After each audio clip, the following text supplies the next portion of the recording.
Assalamualaikum warahmatullahi wabarakatuh. Di video terakhir ini saya akan menjelaskan tentang contoh pengujian komparasi yang non-parametrik untuk 3 sampel. Jadi contohnya adalah Agus melakukan penelitian untuk melihat apakah terdapat perbedaan bobo dari BUS, UUS, dan BPRS dari tahun 2015 sampai dengan tahun 2019. Kepanjangan dari bobo itu apa? Nanti coba dilihat di bukunya masing-masing ya.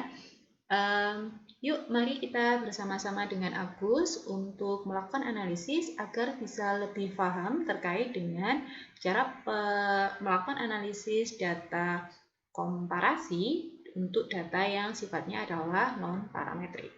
Nah, Agus ini sudah mengumpulkan data. Coba kita buka datanya dulu, datanya Agus yang ini. Aku sudah mengumpulkan data dari tahun 2015 sampai dengan tahun 2019, terdistribusi dari bulan Januari sampai dengan bulan Desember. Ada 3, yaitu bobonya BUS, bobonya UUS, dan bobonya BPRS. Nah, kemudian kalau sudah punya data seperti ini, kita copy seperti ini. Kemudian kita masukkan di SPSS seperti ini. Sudah, kita beri nama. Yang pertama adalah bobo BUS, bobo UUS, dan yang terakhir adalah bobo BPRS. Sudah sampai di sini? Kalau sudah, kita cek dulu normalitasnya. Klik Analyze, Non-Parametric Test, kemudian Legasi Dialog, One Sample KS. Nah, kita masukkan ke 3 variabel yang kita miliki, ketiga sampelnya, masukkan di tes variabel list, normal, klik OK. Kita copy seperti ini, kemudian kita masukkan di dalam analisis kita. Jadi yang pertama, kita masukkan di sebelah sini, ini adalah hasil pengujian normalitas untuk variabel bobo dari BUS, UUS, dan BPRS. Nah, kira-kira bagaimana hasil dari ketiga ini? Teman-teman bisa lihat di bagian sini, di bagian sig, 0,004, 0,015, 0,010. Kira-kira ketiga data ini signifikan atau tidak? Ataukah dia datanya normal atau tidak? Kita cek dulu hipotesis kita. H0 adalah data berdistribusi normal, HA data tidak berdistribusi normal. Kemudian karena nilai sig yang kita peroleh tiga-tiganya ternyata kurang dari 0,05, maka kita tolak H0 dan dapat kita simpulkan bahwa data yang kita miliki tidak berdistribusi normal. Nah, karena data yang kita miliki tidak berdistribusi normal, maka kita tidak bisa menggunakan one way ANOVA. Kita akan diarahkan untuk menggunakan pengujian komparasi untuk yang non parametrik dengan menggunakan nanti kita pakai coba adalah Kruskal-Wallis. Bagaimana caranya? Kita kembali lagi ke SPSS kita. Silakan kita copy dulu, kita gabungkan datanya, copy seperti ini, kemudian kita beri angka 1, kita copy lagi seperti ini. Kemudian yang kedua kita copy juga, kita beri angka 2, berarti dia grouping yang kedua, kita paste.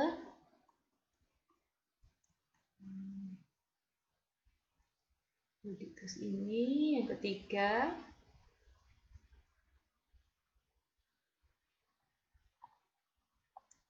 kita copy, kita taruh di sebelah sini, kita beri angka 3 seperti ini. Sudah, kita beri nama. Yang pertama adalah bobo gabungan, yang kedua adalah grupnya. Sudah sampai di sini, sudah teman-teman dapatkan. Kalau sudah, kita lakukan analisis, klik Analyze, kemudian non-parametric test, kita pilih legasi dialog, kita pilih K-independent sample. Di sini ada K-relate sample, ketika dia datanya nanti adalah saling berhubungan satu dengan yang lain. Karena kita adalah dari sampel yang berbeda, maka kita pilih K-independent sample. Silakan diklik. Kemudian masukkan bobo gabungan di tes variabel list.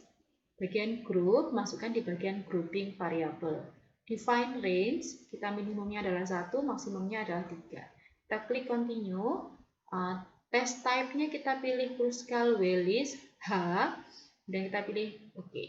Kita copy hasilnya, kemudian kita masuk ke hasil kita. Nah, dari hasil Kruskal-Wallis H ini kita dapatkan hasil seperti ini. Jadi yang pertama adalah ranknya. Rank biasanya dia di sini adalah menunjukkan peringkatnya atau seperti apa. Saya agak kurang, saya sedikit agak lupa tentang rank ini. Kemudian di sini adalah tes statistik yang kita gunakan untuk melihat bagaimana perbedaan antara 3 data yang kita miliki dari Bobo itu. Apakah dia ada perbedaan atau tidak. Nah, hipotesis yang kita gunakan sama. Yang pertama adalah tidak ada perbedaan nilai rata-rata Bobo dari BUS, UUS, dan PPRS, dan HA-nya adalah ada perbedaan nilai rata-rata Bobo, BUS, UUS, dan PPRS. Nah, silakan teman-teman lihat di bagian di sini asymptote sig-nya. Jika dia lebih besar dari 0,05 berarti terima H0, tapi ketika dia kurang dari maka kita tolak H0.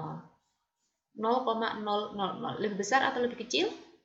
Yap, jawabannya benar, dia lebih kecil. Jadi karena nilai sig yang kita miliki itu adalah lebih kecil dari 0,05, maka kita tolak H0.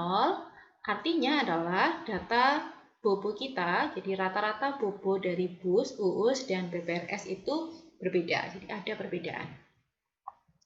Nah, kesimpulan apa yang dapat kita peroleh dari hasil ini yang dilakukan oleh Agus? Bahwa yang pertama, data Bobo, BUS, UUS, dan PPRS yang dimiliki Agus ini tidak berdistribusi normal. Sehingga untuk mengetahui ada tidaknya perbedaan, Agus akan menggunakan metode Kruskal-Wallis. Nah, di dalam pengujian Kruskal-Wallis ini, di Agus mendapatkan informasi bahwa terdapat perbedaan rata-rata Bobo dari BUS, UUS, dan PPRS. Sekian dari saya atau untuk materi kita di pertemuan ini terkait dengan pengujian komparasi, baik itu yang parametrik maupun yang parametrik. Untuk yang parametrik dan non-parametrik untuk berpasangan tidak banyak saya berikan karena di jurusan perbankan syariah memang tidak selalu banyak yang berhubungan dengan itu, sehingga memang tidak kita masukkan. Sekian dulu dari saya, terima kasih. Wassalamualaikum warahmatullahi wabarakatuh.